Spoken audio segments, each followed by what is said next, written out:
We have also opened a community care station today at the Owen Pool in Swannanoa. The laundry station is still being set up, but they are working to get that piece up and running as soon as possible, with the goal of this evening. A boil water notice for all City of Asheville water customers is still in place, meaning this water must be boiled vigorously for 1 minute before consuming, including drinking and cooking. This water is safe to shower in, but still please use bottled or boiled water for brushing your teeth. Food and water distributions are at Skylands Bowling Alley, Black Mountain Ingalls, Fairview Elementary, Swannanoa Ingalls, Linwood Crump, Shiloh Community Center, Pat Square Park, Buncombe County Sports Park, and AC Reynolds Middle School. As of this morning, there was 127 Duke Energy customers in Buncombe County remaining without power. Spectrum has restored service to 90% of their customers, but in some places, repairs are taking longer than expected for about 10,000 customers. An update on early voting. Early voting sites are open every day from 9 a.m. to 5 p.m. The ballot, weight maps, and other voting information can be viewed at buncombecounty.org/vote. That is buncombecounty.org/vote. Early voting locational sites include Black Mountain Library, East Asheville Library, Anchor Candler Library, Fairview Library, South Buncombe Library, West Asheville Library, UNCA, University of North Carolina, Asheville Health and Counseling Center, Weaverville Community Center, Leicester Community Center, Dr. Wesley Grant Southside Center. An update on solid waste. This week, Waste Pro is running normal routes for trash and recycling where accessible. The landfill is open Monday through Friday from 6 a.m. to 6 p.m. The transfer station is open 7:30 a.m. to 4:30 p.m. You can bring residential bag trash and household recycling to the transfer station. Regular fees apply. Today, you can drop off bag trash at AB Tech Anchor from 8:30 a.m. to 3:30 p.m. and tomorrow, Wednesday, at Owen Pool. If you want to drop off recycling, you can do that at Curbside Management, located at 116 North Woodfin Avenue, Asheville, between 8 a.m. and 4 p.m. That is Monday through Friday. There's a drop-off area just inside the gate. An update on DSNAP. Buncombe County residents can apply for help buying food through the Disaster Supplemental Nutrition Assistance Program, commonly known as DSNAP. The deadline to apply is in 2 days. That is Thursday, October the 24th. Individuals and households not currently receiving food and nutrition services benefits who are impacted by Hurricane Helene can apply for DSNAPs. So even if you didn't have benefits before, but you were impacted by Helene, you can apply for DSNAPs. You can apply in person at Buncombe County Health and Human Services. This is at 40 Cox Avenue in Asheville from 8 a.m. to 4 p.m. The application process can also be started online by pre-registering at epass.nc.gov. That is epass, EPASS.nc.gov, and then calling the DSNAP call center at 844-453-1117. That's the DSNAP call center at 844-453-1117. On donations. Due to the incredible outpouring of support, organizations throughout Buncombe County have received an influx of donations like clothes, shoes, and blankets. We can't accept anymore because we simply don't have the resources available to store and distribute them. We encourage anyone who wants to assist to make financial contributions to reputable to reputable organizations supporting Helene response. The sentiment extends to volunteers as well. We have a strong presence with FEMA and emergency response teams from across the state and across the country. The county doesn't have opportunities available right now for volunteers to work outside of the emergency response structure. We want to respect people's time and energy, so we gently ask that they only come if government agencies request their presence or if they have a pre-arranged opportunity with community organizations. And with that, I'll ask Jessica Silva, Buncombe County Environmental Health Program Manager, to come.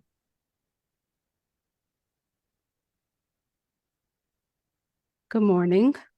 To help food service establishments reopen as quickly and safely as possible, Buncombe County Environmental Health launched a new simple emergency operations plan for food establishment form operators can complete and submit online at buncombecounty.org/EH.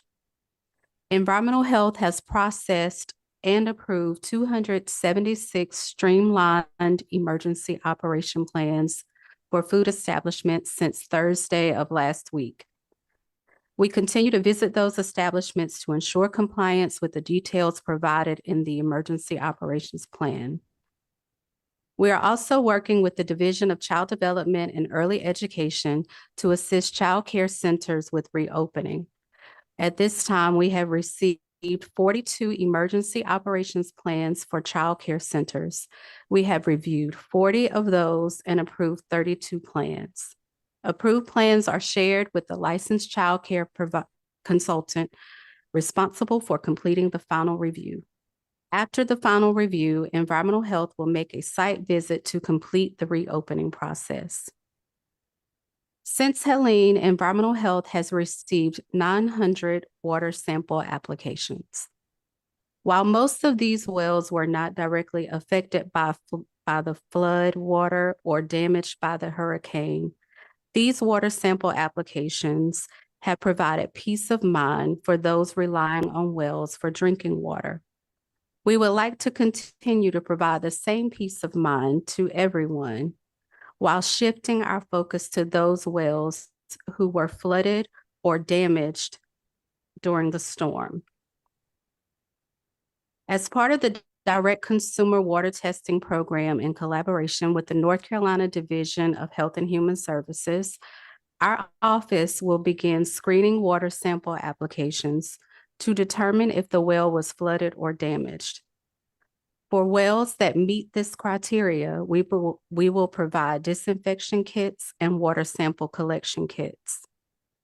Environmental Health highly recommends you apply for a well water test only if your well was flooded or damaged.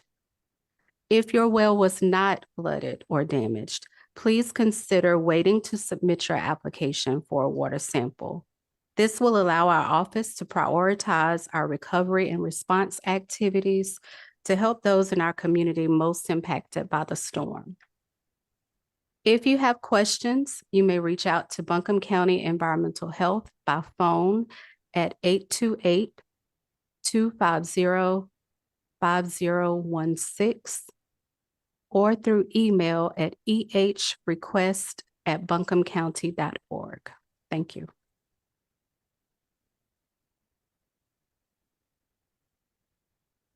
Thank you, Jessica. Now we'll hear from Wayne Goodman, Commissioner with the North Carolina DMV.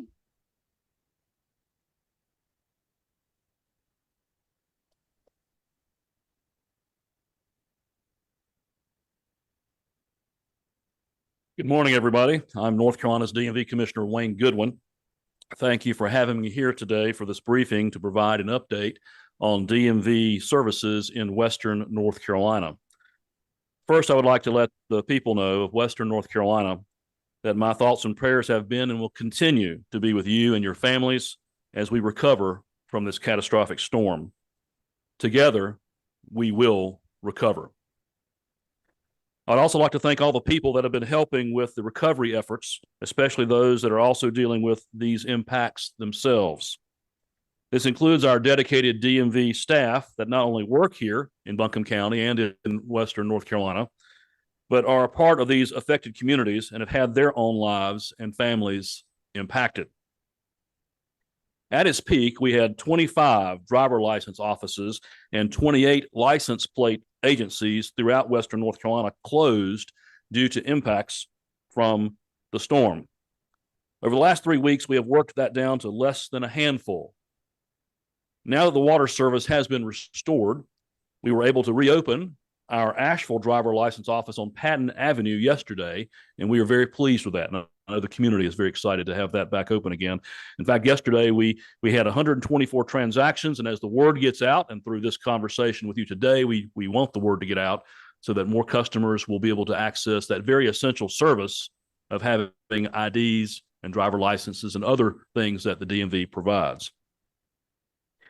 Now, whereas we have reopened the Asheville driver license office, again, starting yesterday, and I was there this morning and on site, and there was not a line, but there were people there. So people are getting the word. We do have 2 driver license offices in Western North Carolina that have not yet reopened. And they are Burnsville, which will reopen once water service is again available, but it's also being used as a community relief center. So there's a lot going on there in Burnsville as to when that will reopen as the relief efforts and the reopening efforts throughout that community take place. And the second one is the driver license office in Spruce Pine, which is a part-time office open on Mondays and Tuesdays. It is still being repaired post-Hurricane Helene. Now, that's the driver license side of the ledger. Now let's look at the license plate side of the ledger, license plate agency side. All our license plate agencies have reopened except for Marshall, which, as we all know, that community suffered extensive damage.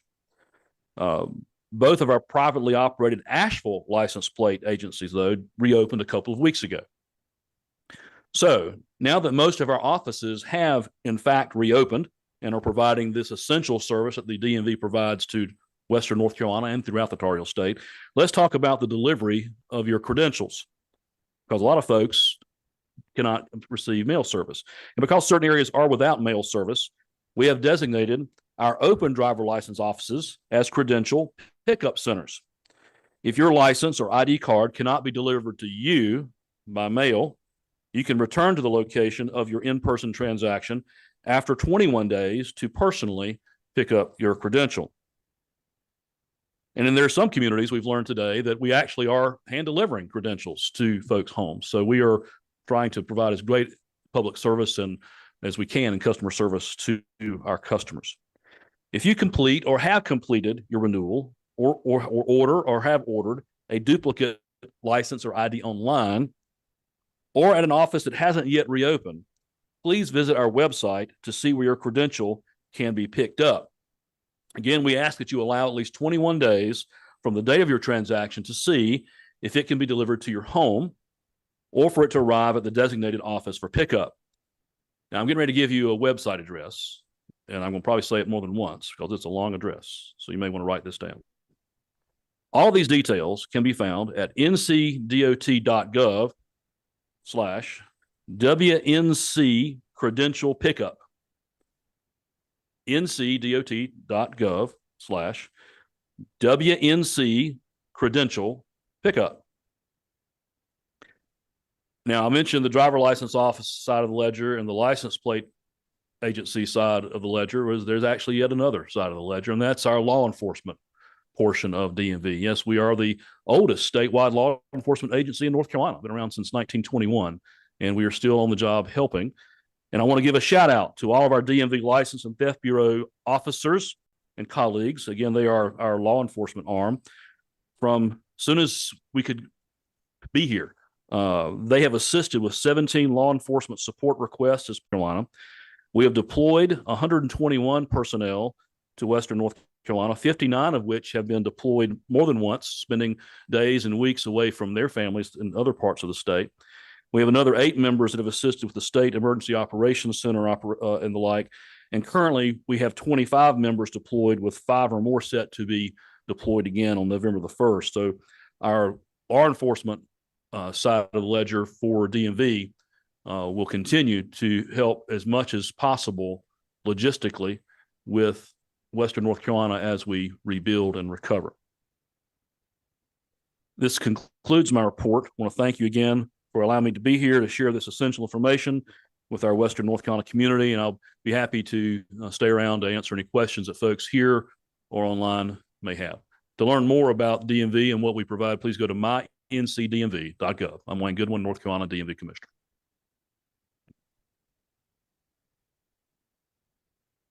Thank you, Commissioner. I did get some breaking news while we were sitting here, and in a good way. Pack Memorial Library will be able to open tomorrow on a regular schedule. So Pack Memorial Library will open. The special collections will remain closed. Those staff have been diverted elsewhere in the organization, but Pack Memorial Library will open. So that leaves only 2 libraries, Swannanoa and Oakley, who will not be able to open tomorrow on that regular schedule. At this point, we will open it up to questions from the media. I do want to acknowledge that we have representatives here from the city of Asheville, if we have questions that pertain to areas of their purview. Hi, this is Victoria Fatterson with the Asheville Watchdog. I just have a question about water testing. I'm just curious as to whether, like, what exactly are officials testing for in the water? How often is testing happening? And if they're seeing any improvements in the test results at all? Thanks so much. All right, Clay Chandler is here. So that question is timely for a couple of reasons. Number one, a portion of tomorrow's briefing will be to walk you through the part of our website where we're going to start posting our real-time water sampling results. What else are we testing for? Did you ask that? What are we testing for? Is that part of your Yeah, question? what exactly are you guys testing for? Yeah. So every day at the source, which means at the facility the water comes out of, and dozens and dozens of locations throughout the system, we test for chlorine, total coliform, and E. coli. That's every single day. Once a week, we test at the source for aluminum, iron, and manganese. Now, that testing will increase in frequency for aluminum, iron, and manganese to daily once we start the second round of the treatment process at North Fork Reservoir next week. I know I said yesterday that we were hoping to get that off the ground by Monday. It's now looking like it won't start until Tuesday of next week, which is another good example of how timelines can get you in a bind. But yeah, once that second round of testing starts at North Fork for at least a week, we will test daily for aluminum, iron, and manganese. And are you seeing any improvements in the test results so far? We haven't seen levels of anything that exceed what's called secondary MCLs, which is secondary maximum contaminant limits. So those are the limits in drinking water set by the EPA. And just last question, thanks so much. Have there been any reports of people getting sick from the water? We did get an email from a resident saying that the water kind of flared up her lupus. Are you hearing getting any results or any reports at all? We have not been contacted by either medical facilities, including Mission Hospital, or the Buncombe County Health Department of anything like that. Thank you so much, Clay. Appreciate it. Hey, Clay, while we have you, it's Laura Lee at BPR. Given that Mills River is up and running, is there any way, we had this question from a listener, to sort of block that off and use the Mills River water source, since North Fork, it appears, is going to take some time to actually get clean, so that the 20% or roughly 20% could be served with that clean water? So theoretically, in a perfect world, yes, we could do that. Now the problem with that is using our system of 18,000 valves throughout the distribution area, we can generally direct the flow of water. We cannot totally control it. There will be bleed over among the service area boundaries. And for example, let's say there is a major water line break in the Mills River District. When that happens, or if that happens, it has not happened yet. Let me be clear about that. If that happens, that water is going to be replaced by water from North Fork. Does that make sense? Yeah, so basically no. Yeah, short answer, no. In a perfect world, yes. Under the logistical and operational confines that we have to work under, not possible. And is there any other, are there any other workarounds in place? Because it sounds like, again, no time frame, and we're looking at a long haul here. Any other workarounds for getting drinkable water out before just waiting on North Fork? So I think somebody asked yesterday about the possibility of mobile or portable treatment units. I talked with our U.S. Army Corps of Engineers representatives yesterday after the briefing. And best case scenario, if we stacked, I think it was like 12 or 13 of those mobile units right next to each other at North Fork, the most treatable water as far as millions of gallons per day we could push out of there would be about 10 million gallons. That is less than half of what North Fork is pushing out right now. So it's a simple math problem. But that would be drinkable water. That would be drinkable water, but a lot of it would be taken up by things like fire flow and general sanitation. The pressure would be much, much less out of your tap or out of your faucet than it is right now. So am I hearing you say you're not gonna go that route? We just don't think it's mathematically feasible. No. Thanks. Hey, while you're up there, Ben, if I can ask a quick question. Not sure if this is for you or not, but we've had some questions from folks about bacteria Charles? testing. Not Charles? yes. Clay Chandler, not Ben Woody. Oh, I'm sorry. I'm sorry. My bad. It's been a long day already. No worries. I get it. Hey, we've had some questions from folks about bacteria and testing, not just with respect to water, but with respect to mud. If you're cleaning out mud, do you or does someone up there know, maybe Lillian, you're the one to ask here, what are the standards? What are the precautions?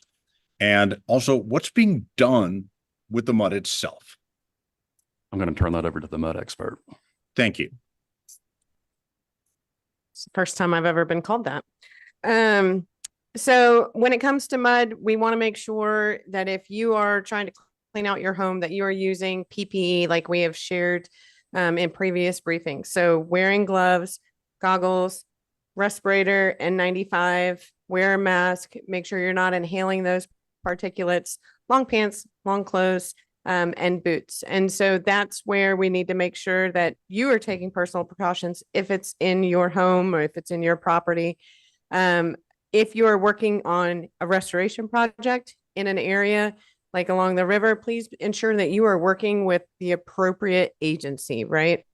We all want to chip in and we all want to help, but we need to make sure that we're working with those approved agencies so that they are also ensuring that all of that compliance is being managed on their end. When it comes to the mud, again, we have the debris cleanup with SDR. And so we're working that mud that is in main areas through that SDR debris cleanup route. All right. So if somebody's cleaning mud out of, say, their basement, out of the first floor of their home, they're shoveling it out, they're putting it out in the driveway. Is there something that's recommended for them to do with it? I mean, other than put it in a nearby creek, you probably don't want that. I mean, do not put it in a nearby creek. So thank you. all of the debris goes into the public, into that right of way so that it can be collected by the debris collector. Okay. Very good. Thank you. Yep. Additional questions? Anyone in the chat, Angelica? We have an interesting one on social media, and I think Jessica Silver would be the best one to talk to about this. And this is specifically asking about short-term rentals in our area and whether or not they can open up for services if they're on city water, and who handles that. Who should people direct their questions to? That is an interesting one that I don't have an answer for at this moment. So sounds like, just to reiterate, this is a short-term rental in the city limits? I think it's in the county limits. In the county. But is served city by water. city water. Okay, we will follow up on that. That's a great question. Hey, Lillian, it's Laura again. I think you said there would be a representative from the sheriff's office today. Is that person there? We do not have a representative from the sheriff's office today, and I don't remember saying that. we'll invite them to come. I did see some questions coming up in the Facebook chat around roads. We have invited the DOT to come join us to talk about rebuilding county roads. Also questions about where to get hot meals. I can tell you today at 2 of the community care stations, Operation Barbecue Relief, which is, there's some good Kansas City barbecue coming our way. They are set up at Big Lots at Tunnel Road from noon to 5. So that community care station also has hot food. And then also the Buncombe County Sports Park, beginning at noon, they're offering free hot meals for folks who want to go there. Take advantage of our laundry and showers while you're there. If you want, fill up those water bottles and get some nice warm barbecue. Any additional questions? Lillian, is there any update from Spectrum? So like Avril shared in her comments, Spectrum's at 90% restoration. In Swannanoa, where I live, last night, we were so excited that our router stopped blinking and just remained one solid color. And so I was able to catch up on the Great British Bake Off for the first time. So they are continuing to work. They're at 90%. They have about 10,000 customers who remain offline in Buncombe County. And I believe I saw the number statewide was 98% restoration. So there are some tricky ones, especially out in those areas like Swannanoa, where fiber infrastructure was completely pulled out of the ground, but they are continuing to make that progress and don't have a identified date for 100% restoration at this moment. We also have a question for Clay. Can you remind us the testing you're doing? And we have a specific question from Helen Chickering, BPR, about whether E. coli is being tested in the water. Yes. Yes, we test for E. coli every day at the source, meaning at the plant, and at several dozen locations throughout our system. That is done daily. Just Victoria with the watchdog, and I'm so sorry, Claire, I know you're about to get off. I just wanted to ask specifically, you said the secondary maximum contaminant limit. Can you tell me what that is, exactly what that limit is?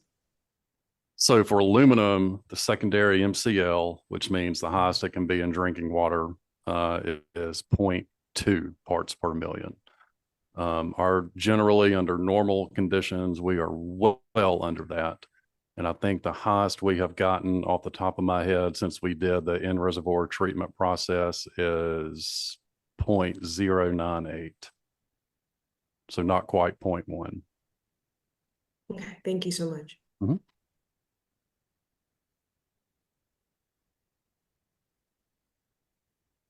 Looks like we have no other questions in the chat.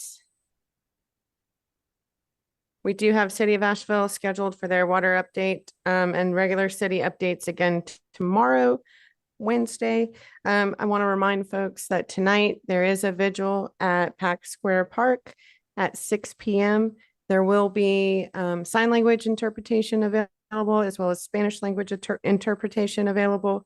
That begins at 6 p.m. at Pack Square Park. We will look forward to seeing y'all back here again tomorrow, Wednesday, same time, 11 o'clock for your next community briefing.